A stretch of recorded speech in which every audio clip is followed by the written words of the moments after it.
यानी करोड़ों की जीवन रक्षक दवाएं एक्सपायर कर गए। कॉरपोरेशन के गोदामों में करोड़ों मूल्य के लगभग 24 लाख यूनिट जीवन रक्षक दवाएं एक्सपायर। सरकार काम नहीं करती है बल्कि सरकार कमाने में लगी। ऑडिट में पाया गया कि जून 2022 में खरीदी गई 206 एम्बुलेंस जिनकी लागत 55.58 करोड़ थी का कोई उपयोगिता यानी यूटिलाइजेशन ऑडिट नहीं किया गया।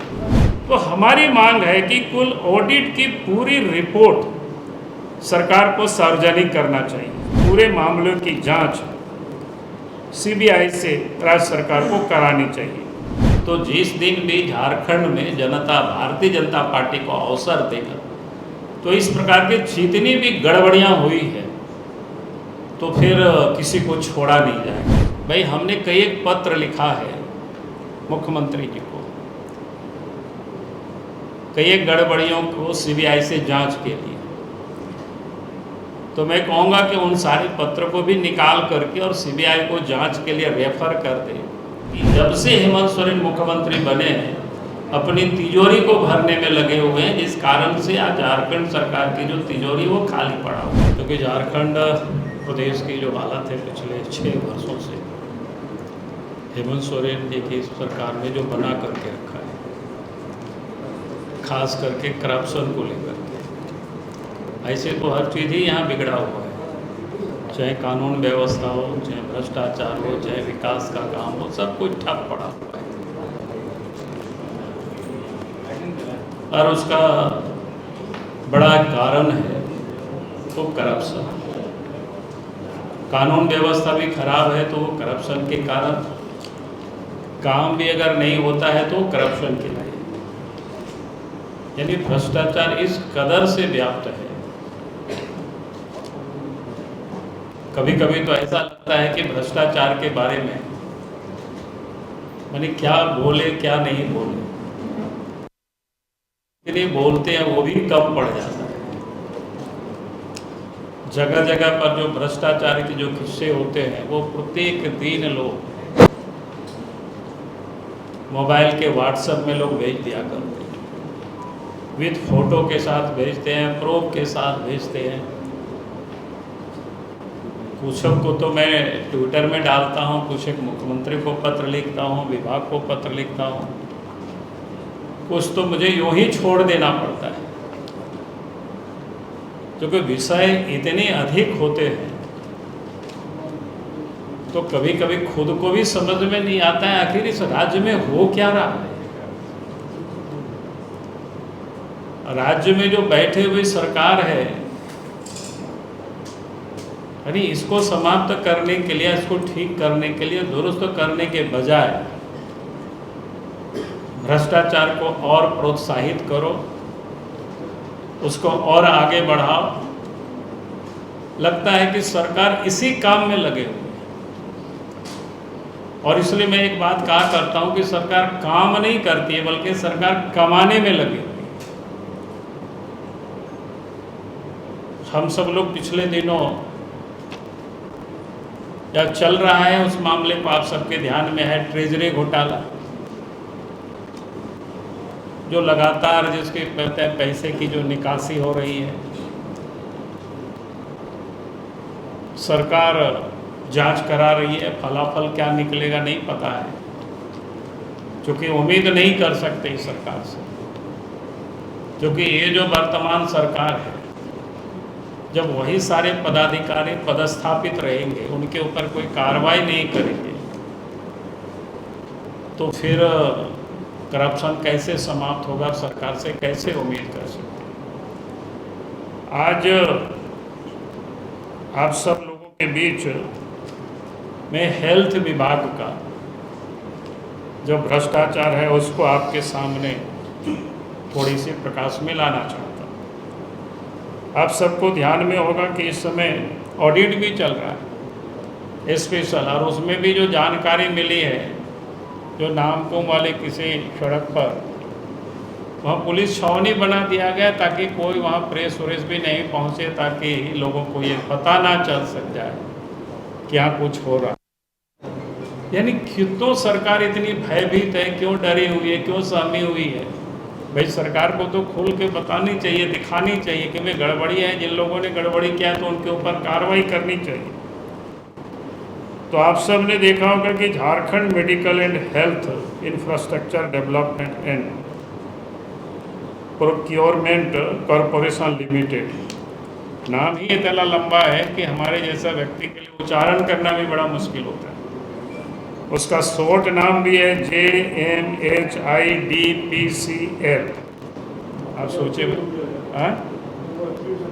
फिर से बोलते हैं, Jharkhand medical and health infrastructure development and procurement corporation limited, ये फुल फॉर्म है, लेकिन उसका शॉर्ट में है JMHIDPCL।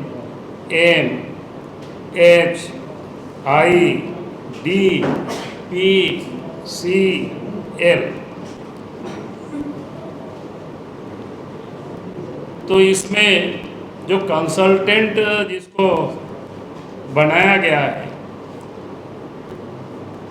एक है कोई शैलेंद्र श्रीवास्तव नाम करके व्यक्ति। सरकार के वो जो नियम है 2016 में ही सरकार ने नियम किया था, किसी को भी 3 वर्षों के लिए जो सेवानिवृत्त व्यक्ति होता है उनको अधिकतम दिया जा सकता है, माने उसका विस्तार दिया जा सकता है। लेकिन अवधि विस्तार के लिए उसमें भी आवश्यक होता है मंत्रिमंडल की स्वीकृति। बाद में जो लोगों ने बनाया 2022 में, उसमें नियम में थोड़ी सी लोगों ने परिवर्तन किया। उसमें से ये प्रावधान जोड़ दिया गया 3 साल के बाद अगर उनको विस्तार मिलता है तो मुख्यमंत्री के सहमति से होगा। लेकिन हैरानी की बात यह है कि इन नियमों के बावजूद बिना मुख्यमंत्री के स्वीकृति के ही 12 दिसंबर 2025 को शैलेंद्र श्रीवास्तव नाम के व्यक्ति को 4थे वर्ष के लिए ये जो अभी कंसल्टेंसी आपको बताए, Jharkhand medical and health infrastructure development and procurement के इनके अवधि विस्तार यानी 5वां वर्ष के लिए उसको फिर से आगे बढ़ाया। अब इन्हीं का काम होता है टेंडर को मैनेज करना, ठेका टेंडर जो ये सब जो काम चलता है, उसमें से ऑडिट में जो अनियमितता हुई है उसमें से काफ़ी पकड़ में आया है। जैसे पूर्व में 2026 में 237 नई कस्टमाइज्ड एम्बुलेंस की खरीद हेतु 80 करोड़ की नई निविदा जारी की गई। ऑडिट में पाया गया कि जून 2022 में खरीदी गई 206 एम्बुलेंस जिनकी लागत 55.58 करोड़ थी का कोई उपयोगिता यानी यूटिलाइजेशन ऑडिट नहीं किया गया। उक्त यानी 206 एम्बुलेंस 1 वर्ष से अधिक समय तक RCH नामकों में निष्क्रिय अवस्था में पड़ी रही। अब मतलब सोच सकते हो भाई, आप जिस पर्पस के लिए अब जनता के पैसे को आप लगा रहे हो, खरीद रहे हो, उसका तो उपयोग होना चाहिए ना।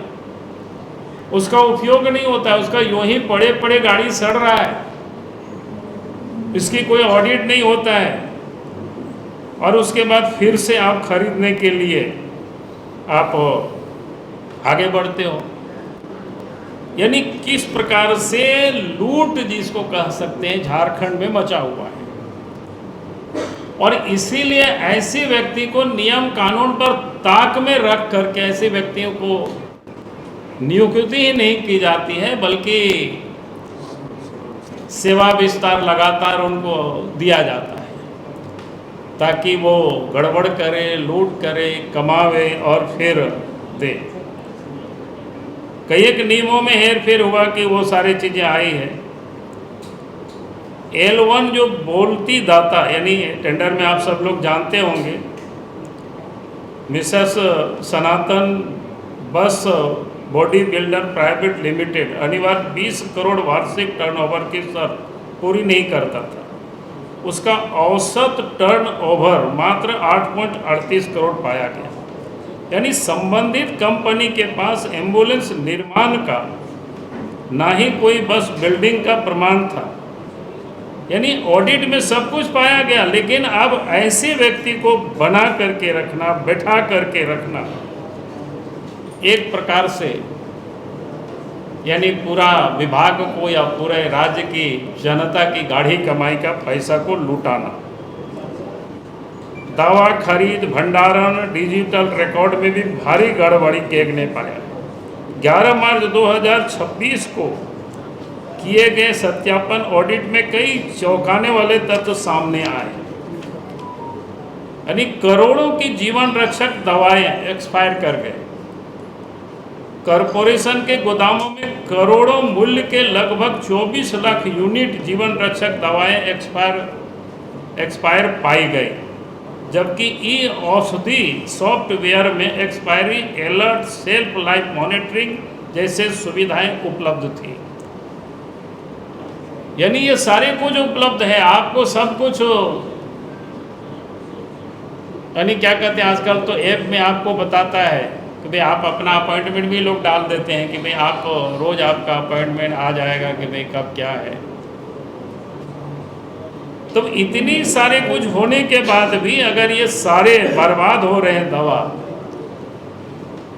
तो आप सोच सकते हैं कि इसके पीछे क्या है मंशा सरकार की और किस प्रकार से ये लगातार लूट हो रही है। और इसीलिए क्योंकि इसलिए हमने सरकार से ये मांग की है कि भाई एक तो कॉल ऑडिट टीम, जिस संगठन की अभी मैंने बताया कि JMHIDPCL का पुनः ऑडिट किया जाए और पूरा परिसर को छावनी में जो तब्दील कर दिया गया ताकि कोई जानकारी बाहर ना जा सके, ऐसा क्या छिपाया जा रहा है। तो हमारी मांग है कि कुल ऑडिट की पूरी रिपोर्ट सरकार को सार्वजनिक करना चाहिए और जिन लोगों के कारण ये अनियमितता हुई है, ये जो गड़बड़ी हुई है, दवा एक्सपायर किया है, अयोग्य कंपनी को काम दिया गया है, ऐसे लोगों के ऊपर सरकार तुरंत FIR करे। और इतनी बड़ी जो वित्तीय अनियमितताएं हैं और प्रशासनिक गड़बड़ी है, यानी पैसे के भी लूट हुआ, इलीगल जो नियुक्तियाँ भी हो गई, सेवा विस्तार भी हो रहा है, तो इसकी निष्पक्ष जांच राज्य सरकार की तो कोई एजेंसी नहीं कर सकती। इसलिए हम चाहेंगे कि इस पूरे मामले की जांच CBI से राज्य सरकार को करानी चाहिए, क्योंकि इस राज्य में जिस प्रकार से शैलेंद्र श्रीवास्तव को गैर कानूनी तरीके से नियुक्त किया गया है, क्योंकि जानकारी मिल रही है कि CMO में उनके करीब के कोई पदाधिकारी वहाँ बैठा हुआ है जो उनको उनकी सह पर उनके अवधि विस्तार लगातार हो रहा है। तो मैं कहूँगा कि इन सारे जो जांच होगी तो कौन किसके इशारे पर उनकी सेवा विस्तार हो रहा है, इलीगल हो रहा है, और किस प्रकार से दवा की या इक्विपमेंट की जो परचेज में जो गड़बड़ियाँ हो रही है, उसमें से और किन किन लोगों की ये भूमिका है, इसकी निष्पक्ष जांच होनी चाहिए और इसकी CBI से जांच होनी चाहिए। इसी विषय को लेकर के आज आपके सामने मैं आया हूँ, क्योंकि पहले भी सब विषय अखबारों में छापा हुआ है, ऐसा नहीं है कि मैं पहली दफ़ा बोल रहा हूँ। और पूरा विषय मैं योगेंद्र जी को एक कागज़ दे दूंगा कि आप सब लोगों को और उपलब्ध करा देंगे। आप सबको अगर कोई और हैं, अब बाकी थोड़ा सा आप लोग भी रिसर्च करेंगे। आप लोग अरे मालूम, आप CMO तक हम पहुंच गए तो बाकी आप लोग वहां तक पहुंच जाइए, उतना तो आप लोग भी मेहनत करेंगे। बाबूलाल जी, ऐसा ऑडिट रिपोर्ट चारा घोटाला में भी आया था, पर एजेंसी जब तक आगे नहीं बढ़ती, जब तक कोई आता नहीं है। सरकार से आपने कई बार, हमको लग रहा है कि आग्रह किया ED CBI जांच का अलग अलग मामले में, आपकी सुनती नहीं है। तो क्या बीजेपी इस मामले को कोर्ट लेके जाएगी कि AG के ऑडिट रिपोर्ट में ये गड़बड़ी है, इसकी जांच होनी चाहिए? देखिए अभी कोर्ट के बारे में तो नहीं, लेकिन जनता के अदालत में तो मैं रोज़ जा रहा हूँ। पार्टी हमारी लगातार जा रही है जन समस्याओं को लेकर के, मुद्दों को लेकर के। और इतना मैं ज़रूर कहूँगा कि सरकार अगर आज गंभीरता से नहीं ले रही है तो जिस दिन भी झारखंड में जनता भारतीय जनता पार्टी को अवसर देगा तो इस प्रकार की जितनी भी गड़बड़ियाँ हुई है तो फिर किसी को छोड़ा नहीं जाएगा उसमें। ठीक है, चेयरमैन कह रहा है कि एक गड़बड़ी तो आप भी करेंगे, राज्यसभा के चुनाव बड़ा दौड़ाएंगे। उन्होंने कहा है चुनाव आयोगों की निगरानी रखा जाए, जरूरत पड़े तो ईडी, सीबीआई, एसीबी, निगरानी, आईटी, स्टेट इंटेलिजेंस सब लगाया जाए, क्योंकि बाबूलाल के पास पर्याप्त बहुमत नहीं है, कह रहे हैं, लेकिन कैंडिडेट भी देंगे और जिताएंगे। नहीं, मैं कहूँगा कि पांडे जी आपने बहुत ही अच्छा प्रश्न पूछा, क्योंकि आज तक राज्य के मुख्यमंत्री को सीबीआई, ईडी, उन पर इनको विश्वास नहीं हो रहा था, लेकिन अब लगा कि शायद हेमंत सोरेन जी को थोड़ी सद्बुद्धि आने लगा और उनके ऊपर विश्वास होने लगा, तो अच्छी बात है। तो हम कहेंगे कि ज़रूर जांच करना चाहिए। और उसके साथ साथ मैं हेमंत सोरेन जी से एक बात और कहूँगा, भाई हमने कई एक पत्र लिखा है मुख्यमंत्री जी को, कई एक गड़बड़ियों को सीबीआई से जांच के लिए, तो मैं कहूँगा कि उन सारे पत्र को भी निकाल करके और सीबीआई को जांच के लिए रेफर कर दें। अगर उनको खोजने में कठिनाई होगी तो हम अपने दफ्तर से भी उस सारे पत्रों को हम निकाल सकते हैं फिर से और उनको भेज सकते हैं। तो मुझे ये अच्छा लगा कि हेमंत सोरेन जी ने इलेक्शन कमीशन को पत्र लिखा और उन्होंने कहा कि ईडी और सीबीआई से जांच होनी चाहिए। तो मैं इसकी स्वागत करता हूं और उसी के साथ ही मैं कहता हूं कि भाई हमने कई एक जो राज्य में घोटाला हुआ है, गड़बड़ हुआ है, जिसको हमने सीबीआई जांच के लिए मुख्यमंत्री को बार बार मैंने पत्र लिखा है, तो राज्य के मुख्यमंत्री को ज़रूर उन सारे पत्रों को भी सीबीआई को भेज देनी चाहिए ताकि जांच हो निष्पक्ष। उससे हेमंत सोरेन का ही भला होगा, कि हमें तो अच्छा लगेगा हमको। ये दोनों आप लोग सवाल तो जवाब नहीं दिया ना, आपके पास संख्या बल नहीं है, फिर गांधी जी के भरोसे आप करेंगे, ईडी के भरोसे। किसने कहा कि गांधी जी के बल से? अरे गांधी का नाम तो वही लोग रोज रटते हैं। हमने तो कहा कि गांधी तो महात्मा थे, बापू थे। आप बोल रहे गांधी जी के बल पर, गांधी जी के बल पर ही तो बाकी लोग राजनीति कर रहे हैं। पहली बात तो मैं कहूँगा कि भाई लोकतंत्र में हर किसी को चुनाव लड़ने का हक है, अधिकार है। और भारतीय जनता पार्टी भी राज्यसभा के चुनाव लड़ेंगे, और चुनाव लड़ेंगे तो पार्टी भी और प्रत्याशी भी जो मतदाता होंगे उनके पास जा करके हम हाथ जोड़ करके विनती करेंगे भी आप हमें वोट दीजिए, देश के खातिर वोट दीजिए, राज्य के खातिर हमें वोट दीजिए। इसमें कहाँ गुनाह है? कहाँ लिखा हुआ है संविधान में आप वोट नहीं मांग सकते हैं? क्या बात करते हो? दादा वोट मांगिएगा, आपके इलाके में एक सरिता देवी हैं, उनके पास आधार कार्ड भी नहीं है, 3 बच्चों के साथ वो खाना उनका मुश्किल हो पड़ा है, आपके विधानसभा में ही है। कहाँ पर? लक्ष्मणिया टोला है कोई उसी। हमने देखा नहीं, मेरे ध्यान में नहीं आया है, लेकिन अगर ध्यान में आएगा तो जरूर उसको मिलेगा। सरकार आधार कार्ड भी नहीं है उनके पास। अरे भैया मेरा कहना है सरकार का काम है ना, कोई फायदा नहीं हुआ। हम वही तो मैं कह रहा हूँ, सरकार का काम है एक एक परिवारों को आधार से जोड़ना, एक एक परिवारों को राशन कार्ड उपलब्ध कराना। अगर हमारे संज्ञान में आएगा, आपने लाया है, अगर डिटेल आप हमको व्हाट्सएप में भेज देंगे तो ज़रूर हम उसके काम में हम उनको मदद करेंगे। कल सर वित्त विभाग की समीक्षा बैठक हुई, समीक्षा बैठक में इससे बाहर जब वित्त मंत्री निकले तो उन्होंने उनसे पूछा गया कि ट्रेजरी घोटाले को लेकर भी कुछ बात हुई, तो उन्होंने कहा कि ट्रेजरी घोटाला नहीं है, वेतन घोटाला है, और मुख्यमंत्री से इस पर बात हुई, और ट्रेजरी घोटाले तो वेतन घोटाला है। अरे भैया ट्रेजरी से तो पैसा वैसे ना निकालता है, या तो वेतन के नाम पर निकाला या फिर किसी बिल में लोग निकालते हैं, तो घोटाला और क्या होता है घोटाला। इसीलिए आप समझो कैसे वो लोग लिपापोती करने की लोग कोशिश कर रहे हैं। लेकिन वो इल्जाम लगा रहे जीएसटी का भी पैसा नहीं दे रहे हैं, रेशनलाइजेशन हो जाएगा, 4000 करोड़ रुपया का नुकसान उधर भी होगा, जी राम जी के चलते और नुकसान होगा। बोल रहे हैं कि राज्य को तो एकदम पैसा पैसा के लिए तरसा दिए हैं। बोले पैसा रहता तो अभी जैसे केंद्र सरकार रेट बढ़ा रही है पेट्रोल डीजल का, वेट कम। अरे भाई हेमंत सोरेन जी अपना तिजोरी भरना बंद कर दे तो झारखंड की खजाना भर जाएगा अपने आप। लेकिन दुर्भाग्य है कि इस प्रदेश की जब से हेमंत सोरेन मुख्यमंत्री बने हैं अपनी तिजोरी को भरने में लगे हुए हैं, जिस कारण से आज झारखंड सरकार की जो तिजोरी वो खाली पड़ा हुआ है। गोल, जहां 27 वर्षों के सफर में 17,000 से भी अधिक छात्रों ने डॉक्टर एवं इंजीनियर बनकर भरे सफलता की ऊंची उड़ान, जहां साधारण छात्र भी झारखंड टॉपर्स बनकर बना रहे इतिहास। दूरदर्शी शिक्षाविद श्री विपिन सिंह के मार्गदर्शन में मेडिकल एवं इंजीनियरिंग के लाखों छात्रों के लिए आशा की किरण के रूप में गोल, नेशंस लीडिंग इंस्टीट्यूट।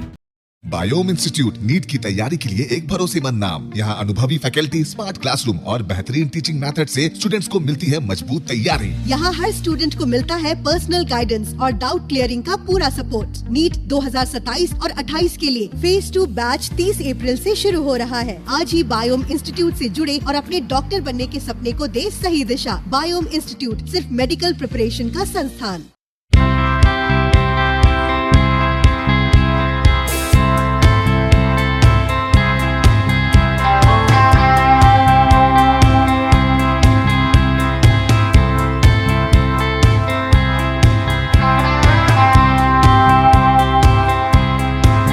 प्रतियोगिता परीक्षा की तैयारी का एकमात्र संस्थान NIBM banking, SSC, railway, JPSC परीक्षा की करे तैयारी। जौहरी का भूमिका ये संस्था अदा कर रही है और हीरा चमक रहा है। पूरे NIBM परिवार को मैं तहे दिल से धन्यवाद देती हूँ कि उन्होंने अपने कुम्हार के रोल को बहुत अच्छी तरह से निभाया। मेरा सिलेक्शन IBPS CSM में बैंक ऑफ महाराष्ट्र में हुआ है। करंटली मेरा RRBPO में हुआ है। मेरा सिलेक्शन बैंक ऑफ इंडिया में एज ऑफिसर स्केल 1 हुआ है। मेरा सिलेक्शन इंडियन ओवरसीज बैंक में एज PO हुआ है। NIBM झारखंड का एकमात्र संस्थान। thefollowup.in like, share and subscribe. www.thefollowup.in